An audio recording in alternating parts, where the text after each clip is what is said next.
É assim, Simão, agora eu vou... Uma pergunta aqui que não quer calar. Porque assim, a galera que segue o AGF gosta de dividendos, né? Sim.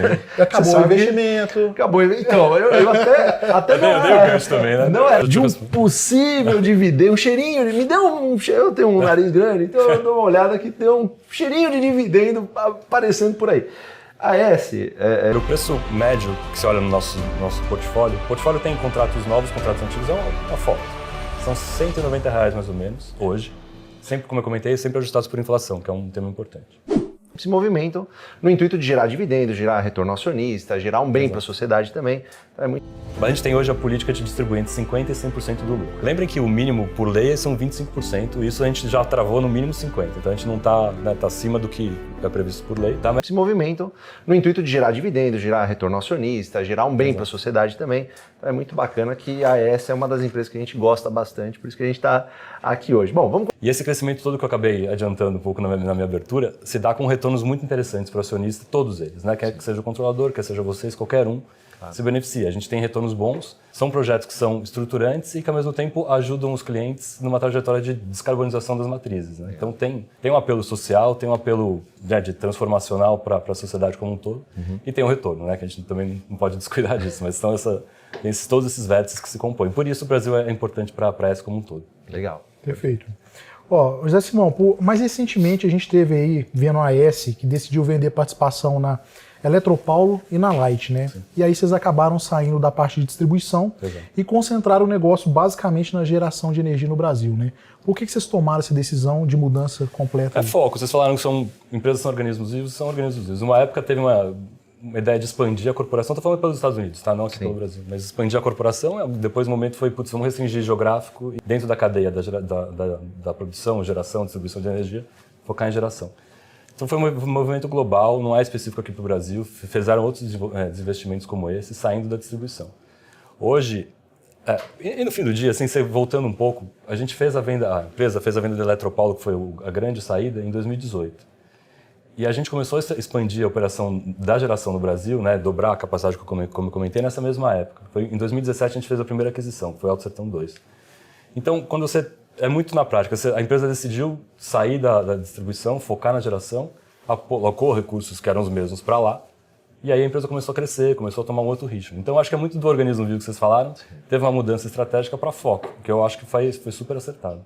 A gente tem, basicamente, só para complementando aqui, a gente tem geração, distribuição, transmissão. Exato. Correto? A distribuição é o pior dos três do segmento? Não é pior, são muito distintos, né? A distribuição tem muita regulação, é uma operação muito intensiva de mão de obra, porque as pessoas estão nas ruas trocando poste, assim, é um business muito diferente da geração, que é pouco intensiva de mão de obra, a regulação é menor, ainda mais a gente que atua no Mercado Livre como prioridade tem muito menos regulação, e a transmissão, o pessoal diz que é a poupança do setor, assim, que é o que você tem você tem todo mês exatamente quando você vai ter de RAP, né, que você acaba recebendo. É previsível. É outra jogada. Mas os três se complementam e são bem distintos, assim. Eu acho que você não pode falar que um é melhor e outro é pior. São distintos, tem riscos e retornos diferentes. Legal. A AES hoje ela é uma empresa de geração de energia com várias hidrelétricas, parques eólicos, né, solares. A capacidade instalada da companhia, assim, eu queria que você falasse um pouquinho mais sobre exatamente os ativos. Você falou que mudou bastante, né, o número de geração. Eu queria que você contasse um pouquinho mais para a galera. Foi bacana. A gente nasceu com 2,6 gigas, que são as usinas que antigamente eram da CESP, que vocês mencionaram. Sim. Depois a gente foi, em 2017 foi a primeira aquisição, Alto Sertão 2, foram 386 megas eólico. E a gente começou a crescer muito com M&A, porque a empresa aqui no Brasil tinha pouca expertise em geração ex-hidrelétrica. Né? Assim, a gente sempre foi uma empresa de gestão de ativos muito forte, tem essa cultura muito, muito forte mesmo, enraizada. Mas o primeiro ativo eólico a gente precisou comprar, a gente não construiu, né? Porque você já está parte com o ativo operacional, lógico. O Alto Sertão 2 ele é totalmente contratado no mercado regulado, então também tem uma previsibilidade importante de receita. Sim. E a gente acabou utilizando muito a expertise da AES fora do país, trouxe bastante boas práticas, esse tipo de coisa, para colocar o parque em operação da forma mais plena. Hoje, o Alto Sertão 2 é o ativo que a gente tem que tem acho que a maior disponibilidade de todos ele está conosco desde 2017, a gente opera aquilo super bem. Né? Foi um aprendizado ali com um ativo que entrou já operacional e 100% contratado. A gente continuou crescendo, expandindo, a gente fez uma série de aquisições, construiu alguma coisinha solar e hoje a gente está construindo 700 megas ainda tem em construção de ativos eólicos que são Cajuína e Tucano. Cajuína fase 2 e Tucano, que fica na Bahia. Foi muito bacana que no último trimestre a gente anunciou que a gente chegou a 4,5 gigas então, de capacidade instalada. E a gente fala em 5,2 de capacidade contratada. O que é bacana, que esse crescimento que a gente está construindo, está 100% vendido. Não tem nada que não tem um aerogerador que está sem dono, vai falar assim. Todos eles geram receita. Tá? Legal. Então, quando você olha o EBITDA da companhia, é uma receita, é um EBITDA de fato contratado, contrato assinado, ajustado por IPCA. Então, não é uma transmissora da vida, mas assim, são receitas que são indexadas por inflação, dadas. Bem previsíveis. Totalmente né? previsíveis. Sim. Os contratos são com grandes clientes, desculpe, com crédito muito bom, então não tem... Existe, mas é baixíssimo risco de crédito, que é importante. E contratos que, na média, tem, acho que são 17 anos de duração. Então, 17 anos, assinado, IPCA, ajustado por IPCA todo ano. É uma renda fixa que a gente tem que justifica a expansão, né? Por outro lado, a gente tem as hídricas, que é de onde a gente nasceu, na verdade. Elas têm um papel muito importante, que elas permitem que a gente, talvez seja uma das poucas empresas que consiga combinar as 3 fontes renováveis para entregar para o cliente o produto que necessariamente o cliente quer. As usinas eólicas ficam no Nordeste, e elas geram conforme o vento. Normalmente gera mais para o fim do dia, né? Madrugada, fim do dia. Mas o grande consumidor normalmente está no Sudeste e precisa de uma carga flat, ou reta, como é que chama? Bom, linear todas as horas do dia. Uma grande empresa que não pode parar porque não está gerando eólica.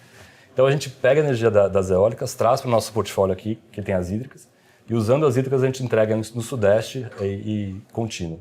Queria que você falasse assim, exatamente quais são os ativos hidrelétricos da AES hoje. A gente tem 12 usinas hidrelétricas. Tá.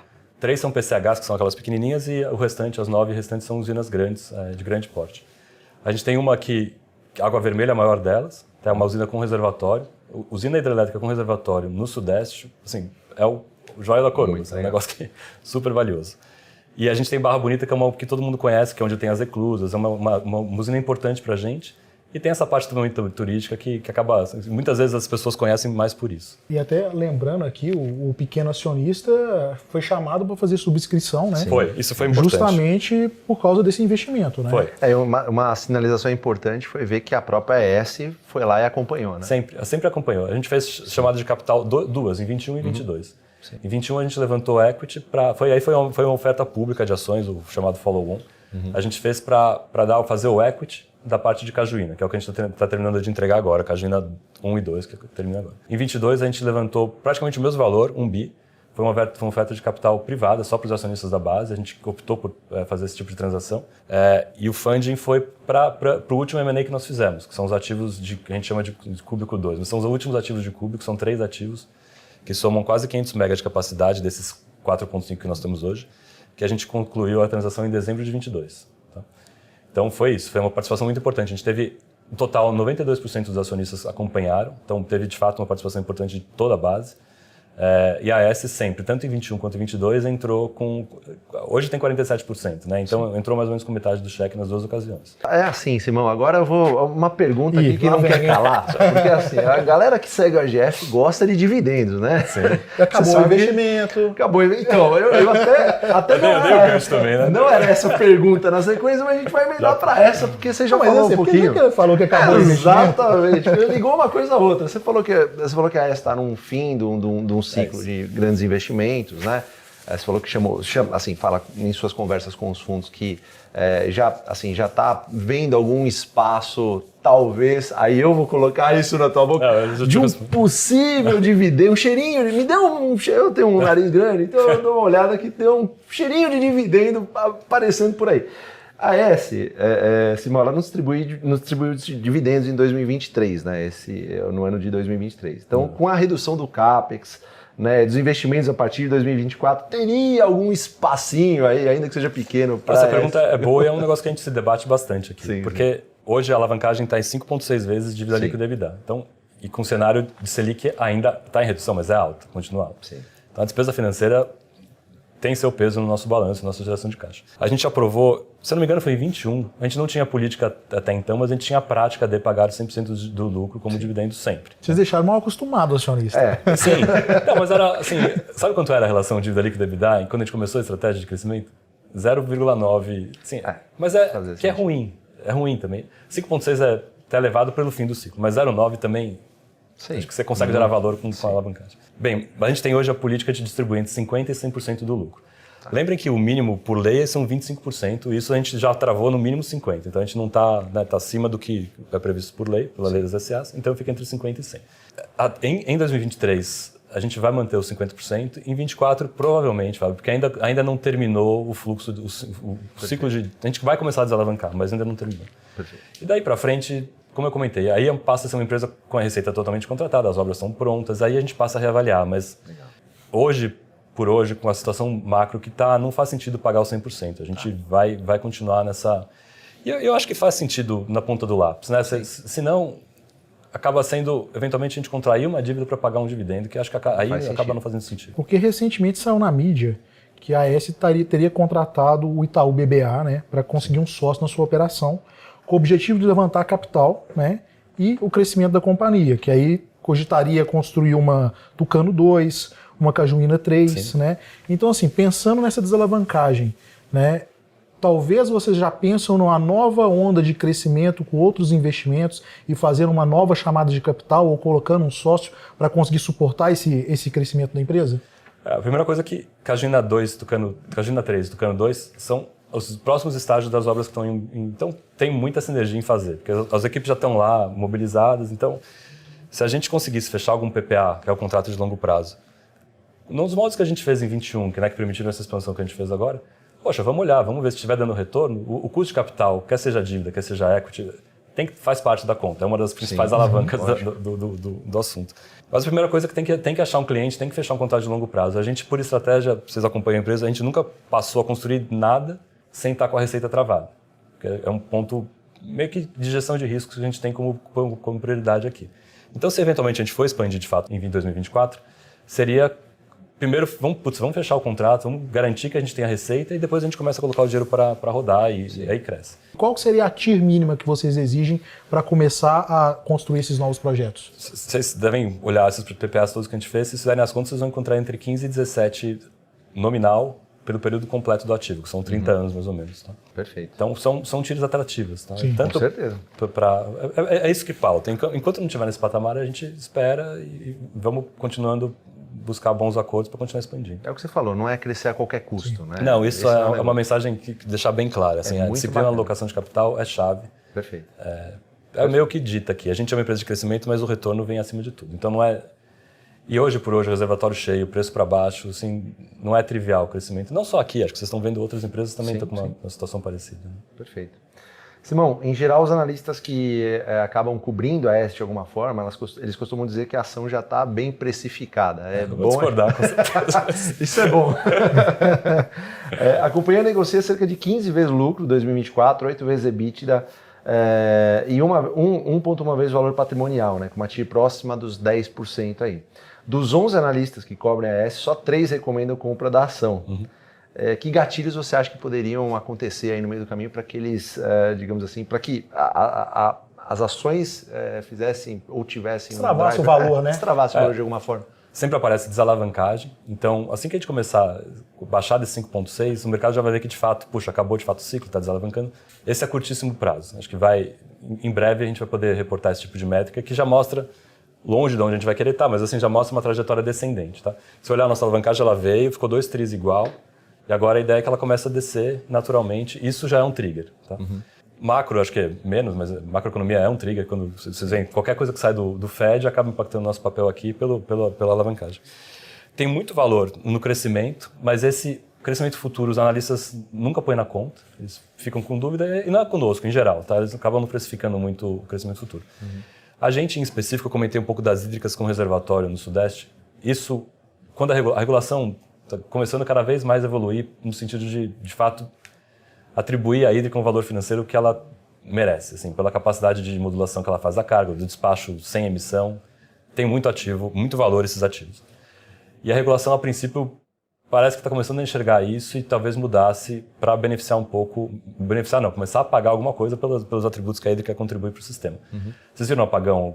As primeiras usinas a usarem, entrarem em operação e voltarem a carga para isso são as hídricas, sem dúvida. Intermitência, sempre a hídrica que entra para resolver. Tem as térmicas também, mas tem a parte da emissão, tá? Vamos focar nas hídricas, que é o nosso negócio. Então, acho que uma regulação que passe a remunerar melhor as hídricas é um trigger importante. A gente tem as concessões em 32 terminando das hídricas. Então, qualquer discussão de renovação de concessão, antecipação, o valor residual no fim das concessões, são temas também muito regulatórios, mas que têm muito valor. Simão, por último aqui, você e os principais diretores da AES detêm ações da empresa? E mais uma coisinha, se a empresa ela tem algum tipo de política para incentivar o colaborador a adquirir empresas da companhia? Ações da companhia? A segunda não, que não tem nenhuma política. E eu não, bom, vou falar por mim, eu não tenho ações, eu não sei dos outros, é uma coisa pessoal. Mas é totalmente legal, podem comprar, eles só tem que observar, tem alguns períodos que você tem que ficar fora, né, que é natural, e tem que seguir as regulamentações da CVM, acho que é isso. Eu não posso falar pelos outros, eu não sei. Tá? Simão, quero agradecer demais o teu tempo, obrigado a todo mundo da AES que nos recebeu super bem. É legal demais conhecer as empresas da Bolsa, não é mesmo? Como a AES, né? Terminada essa fase de pesados investimentos, a AES deve iniciar um processo rápido de desalavancagem. A queda dos juros no Brasil e nos Estados Unidos também deve ajudar a reduzir o peso da dívida da empresa. Por esses motivos, é possível que a AES se transforme nos próximos anos em uma vaca leiteira, uma forte pagadora de dividendos.